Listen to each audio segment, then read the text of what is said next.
Assalamualaikum warahmatullahi wabarakatuh. Dewan juri yang bijaksana, perkenalkan, nama saya Diva Zara Syafira dari SD Darefah Tanjung Pinang. Bangku bersurat di Gunung Bintan, gunung tersohor hingga ke seberang. Mari lestarikan dalam ingatan cerita rakyat sejarah yang dikenang. Kalau Tuan naik perahu, singgah sebentar di Pulau Bintan. Kalau Tuan ingin tahu, inilah kisah suku Sampan. Sampan dikayuh menuju hulu, hendak berlabuh di Pulau Bintan. Saya datang membawa kajang perahu, bercerita tentang suku laut Bintan. Pada zaman dahulu, hiduplah suku laut di wilayah Melayu Lingga sejak tahun 2500 sebelum Masehi. Mereka disebut sebagai suku Sampan atau Sinomen. Mereka merupakan suku tertua yang ada di Kepulauan Riau. Suku laut dulunya adalah perompang yang berperan penting dalam kerajaan. Mereka merupakan suku tertua yang ada di Kepulauan Riau. Suku laut menjaga selat, mengusir bajak laut, memandu para pedagang ke pelabuhan kerajaan. Mereka sangat disegani karena merupakan pulau tangguh dan dipercaya memiliki kekuatan gaib yang hebat. Jika dilihat secara fisik, orang laut memiliki ciri-ciri fisik berupa yang raut wajah agak keras dan kulit agak gelap. Atas jasa-jasa mereka menjaga pesisir lautan, Sultanan Riau, Lingga, Johor, Pahang memberikan hak kuasa pada wilayah orang suku laut yang tertuang dalam sebuah catatan kuno yang disimpan di Pulau Penyengat. Hak adat itulah yang membuat suku laut berjaya dan berkuasa di wilayah lautan selama berpuluh-puluh tahun hingga runtuhnya kesultanan yang diakibatkan oleh politik adu domba Belanda.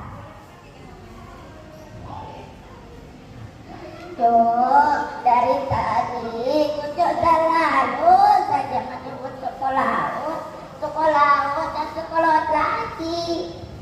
Nenek ini tidak tahu lah, Cuk, kira-kira di mana mereka agaknya sekarang. Sudah bukan, Cuk, kira-kira lebih tua nenek atau dia ya, Cuk? Masya Allah, sungguh terkejut saya. Rupanya ada juga nenek-nenek yang penasaran dengan cerita ini. Silakan dulu, Nek. Saya akan bercerita banyak, termasuk kisah pemimpin suku laut yang mempunyai putri bernama Pandan Berduri. Suku laut yang saya ceritakan tadi adalah suku bangsa yang bertempat tinggal di atas perahu dan hidupnya mengembara. Bahasa yang digunakan suku laut memiliki kemiripan dengan bahasa Melayu, sehingga digolongkan sebagai bahasa Melayu lokal. Kehidupan suku laut sangat menarik untuk dipelajari.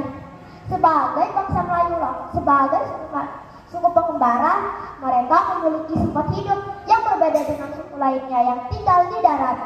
Laut melatih mental, membentuk karakter mereka, menjadikan kelompok masyarakat yang terbiasa menghadapi tantangan kerasnya hidup di lautan.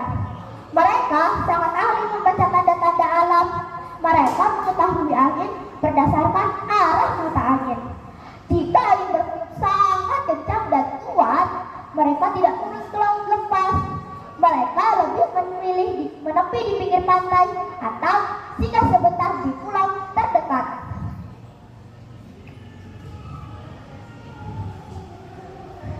Jika sedang berada di tengah lautan, angin yang kuat dan kencang itu menggoyangkan kapal mereka, melambungkan kapal tinggi ke atas, lalu mengempaskannya ke bawah.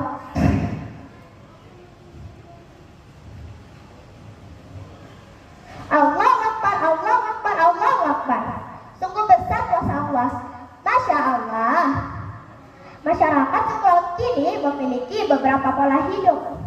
Ada yang tinggal menetap di darat, semi menetap, dan bahkan beberapa di antaranya masih ada loh yang bertempat tinggal di atas perahu kajang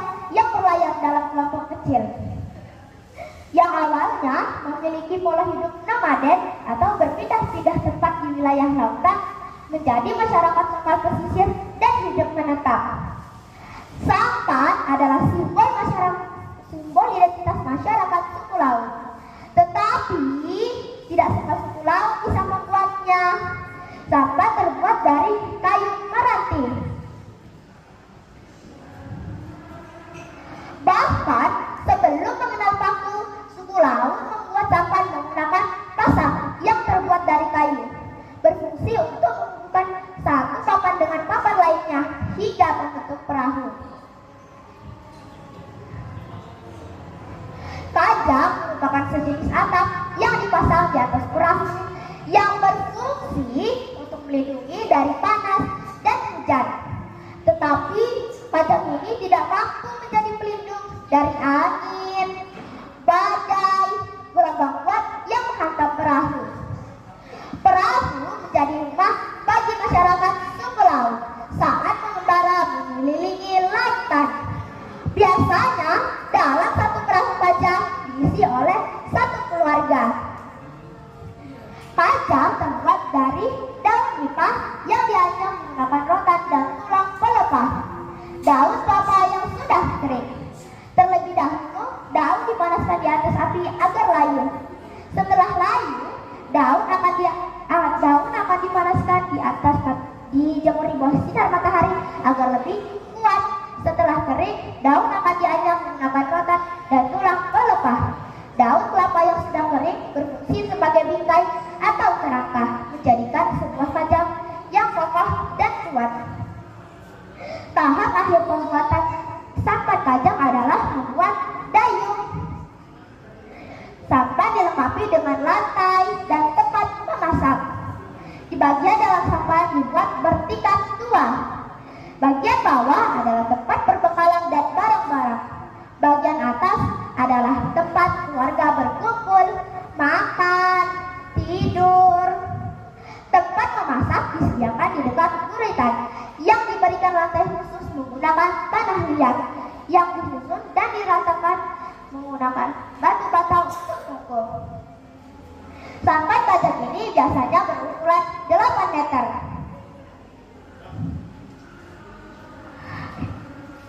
Ini adalah rumah mereka saat di darat. Dan ini rumah mereka saat mengembara di lautan.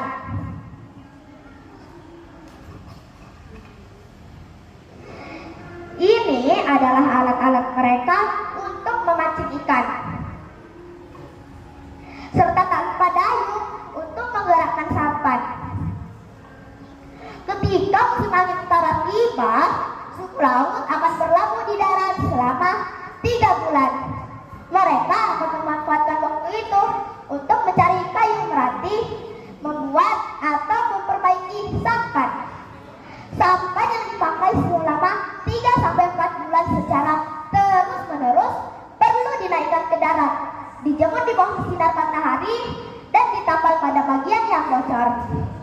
Masyarakat suku laut di Pulau Bintan memiliki 3 pola hidup. Yang pertama, mereka akan mencari ikan di dekat kampungnya. Yang kedua, mereka akan pergi berhari-hari ke lokasi yang agak jauh dari kampungnya. Ketiga, mereka akan pergi menggembara ke tempat yang sangat jauh dari tempat tinggalnya, yang memakan waktu hingga berbulan-bulan sampai akhirnya pulang. Untuk pola hidup yang ketiga, hampir tidak ada lagi loh suku laut di Pulau Bintan yang melakukannya, karena rata-rata bekerja sebagai nelayan dan daerah tangkapannya di sekitar Pulau Bintan. Suku laut yang hidupnya belum menetap di darat tidak mempunyai lokasi pemakaman atau kuburan yang tepat. Jika ada yang meninggal, mereka akan memangkapkannya di pulau terdekat. Ada papan keranda dan jenazah dimasukkan ke dalam kain.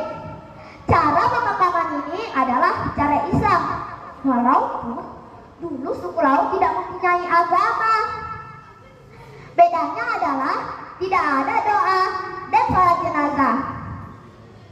Sebagian orang menganggap bahwa suku laut adalah suku terasing, suku termiskin, tidak berpendidikan.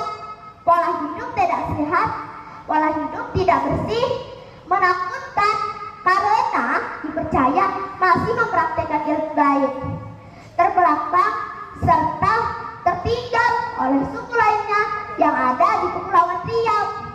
Banyak orang tidak mengetahui apa sih peran suku laut dalam sejarah Kepulauan Riau. Padahal dulu pada masa kejayaannya mereka memiliki sosok legendaris, sosok pemimpin yang adil dan bijaksana yang diceritakan dalam kisah Putri Pandan Berduri. Putri Pandan Berduri mengisahkan tentang Batin Lagoy. Ia adalah pemimpin suku laut. Suatu ketika ia menemukan seorang bayi perempuan di antara semak-semak pohon pandan. Dari kejauhan ia mendengar suara tangisan. Dalam hatinya ia berkata, "Suara siapa itu? Dari manakah asal suara itu? Apakah itu suara orang minta tolong?" Lalu ia berkata, "Baiklah, aku akan mencari tahu dari mana asal suara itu." Betapa terkejutnya Batin Lagoy saat melihat seorang bayi perempuan sendirian di antara pohon pandan. Ia pun membawa pulang bayi tersebut ke rumahnya dan menamainya Putri Pandan Berduri. Batin Lagoy merawat dan membesarkan Putri Pandan Berduri dengan penuh kasih sayang. Bertahun-tahun setelah itu, Putri Pandan Berduri pun tumbuh dewasa. Suatu hari, Batin Lagoy memanggilnya. "Wahai anakku yang cantik dan baik hati, ayah bercita-cita ingin engkau menjadi istri seorang Megat atau raja." Tentunya engkau tahu, Megat adalah gelar bangsawan Melayu yang diberikan kepada anak laki-laki yang ibunya keturunan raja. Lalu ia menganggukkan kepalanya. "Baiklah ayah, jika itu kehendak, aku akan menurutinya." Tapi belum lagi Batin Lagoy bertemu dengan laki-laki yang diimpikannya. Ia mendengar cerita yang menjadi topik pembicaraan masyarakat di sana. Ia pun ingin bertemu dengan laki-laki tersebut. Saat ia melihat jenang perkasa, Batin Lagoy pun kagum dengan budi pekerti jenang perkasa. Ia pun meminta jenang perkasa untuk menikahi Putri Pandan Berduri. Padahal Batin Lagoy tidak mengetahui bahwa jenang perkasa adalah anak Megat yang pergi dari rumahnya.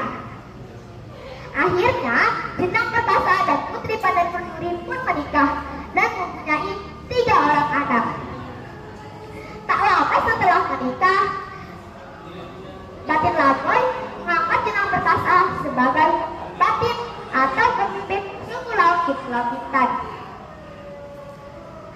Karena jenang perkasa memerintah dengan sangat adil dan bijaksana, kabar tentang sosok pemimpin itu pun cepat tersebar dan sampailah ke telinga masyarakat Pulau Galan di daerah Batam, kampung halaman jenang perkasa. Beberapa orang dari Galang menghadap jenang perkasa dan memintanya untuk kembali pulang ke Galang, menggantikan abangnya yang memerintah secara penuh. Saat orang dari Galang itu menghadap jenang perkasa, para penduduk Pulau Bintan pun tahu bahwa pemimpin mereka selama ini adalah anak Megat. Sekian cerita Diva, terima kasih yang sudah mendengarkan dari awal hingga akhir. Sungguh cantik si anak darah, sampai berhias semutung bunga. Orang tersilat untuk bicara, kemari disusun, maaf dicipta. Ada burung warnanya belang, ditekap ternyata terbang. Jangan lupa nama saya Diva, sampai berjumpa di lain cerita. Billahi taufiq wal hidayah. Wassalamualaikum warahmatullahi wabarakatuh.